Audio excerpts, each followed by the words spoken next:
ദുനിയാവിൻ്റെ സൗഭാഗ്യം രണ്ടെണ്ണമാണെന്നാണ് പറയാം.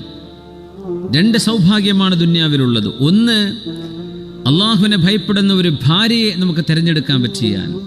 മറ്റൊന്ന്, അള്ളാഹുവിന് ഇഷ്ടമുള്ള ഹലാലായ ഖൂത്ത്, ഹലാലായ ഭക്ഷണം കിട്ടുന്ന ഒരു ജോലി, ഒരു സമ്പാദ്യം, ഒരു കച്ചവടം നിങ്ങൾക്കുണ്ടെങ്കിൽ ഈ രണ്ട് ഇഖ്തിയാറുകൾ അള്ളാഹു നൽകുന്ന വലിയ തൗഫീഖാണ്. നിങ്ങളുടെ ഭാര്യയെ തിരഞ്ഞെടുത്തു, നല്ലൊരു ഭാര്യയെ അള്ളാഹുവിനെ ഭയപ്പെടുന്നൊരു കുടുംബത്തിൽ നിന്ന് നിങ്ങൾ തിരഞ്ഞെടുത്തു, നിങ്ങൾക്ക് കിട്ടിയെന്ന് വിചാരിക്കാം, വലിയ തൗഫീഖാണ്.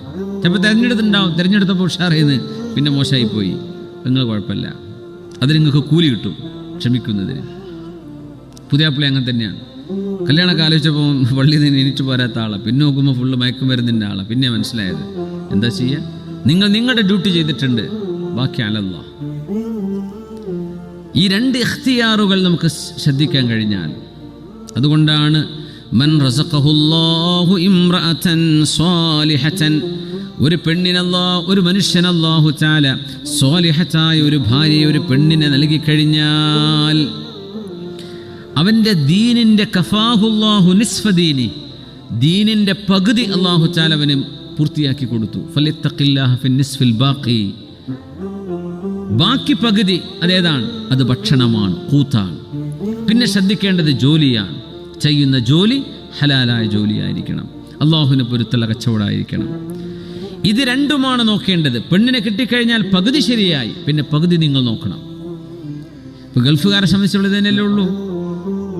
ഫാമിലി ഇവിടെ ആവട്ടെ നാട്ടിലാവട്ടെ, നല്ലൊരു സ്വാലിഹത്തായൊരു ഭാര്യയാണെങ്കിൽ ആ ഒരു ഭാഗം ക്ലിയറായി. പിന്നെ ജോലിയല്ലേ, എവിടെ എണീറ്റ് പോവുക, രാവിലെ പണിക്ക് പോവുക, തിരിച്ചു വരിക, ഇതെല്ലാം ഇവിടെ ഉള്ളൂ. ആ ജോലിയുടെ കാര്യവും റാഹത്തിലായി കഴിഞ്ഞാൽ അൽഹംദുലില്ലാ.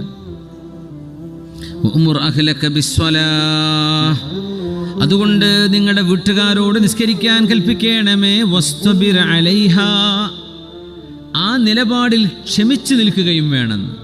കാരണം നിസ്കരിക്കാൻ കൽപ്പിച്ചപ്പോൾ പ്രശ്നം ഉണ്ടായിന്ന് വരും, അവിടെ ഇഷ്ടക്കേടുണ്ടായിന്ന് വരും, അവിടെ അപസ്വരങ്ങൾ ഉണ്ടായിന്ന് വരും. പക്ഷെ വസ്തബിർ, നിലനിർത്തി പോരണം, ക്ഷമയിൽ നിലനിൽക്കണം. നല്ല ക്ഷമയോടുകൂടെ ആ വിഷയം കൈകാര്യം ചെയ്യണം. എന്നാൽ പിന്നെ നിസ്കരിക്കേണ്ട, അവൾ കടന്നുറങ്ങിക്കോട്ടെ എന്ന് പറയാൻ പറ്റുമോ? അതും ചെയ്യാൻ പറ്റില്ല. വസ്തബിർ അലൈഹ, നിങ്ങൾ ക്ഷമയോടുകൂടെ നിലനിൽക്കണം. എന്താ സംഭവിക്കാന്നറിയോ?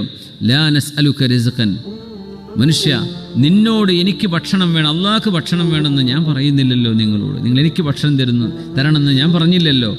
നഹ്നു നർസുഖുക, നിന്റെ റിസ്ഖ് ഞാൻ അങ്ങോട്ട് തരും. നീയും നിന്റെ വീട്ടുകാരും നിസ്കരിക്കണം. അള്ളാഹു തരും, നിസ്കരിക്കാത്തവർക്കും കള്ളന്മാർക്കൊക്കെ കൊടുക്കുന്നുണ്ട്. പക്ഷേ നിസ്കരിക്കുന്നവർക്ക് അള്ളാഹു നൽകുന്നത് റിസ്ഖാണ്. റിസ്ഖ് എന്ന് പറഞ്ഞാൽ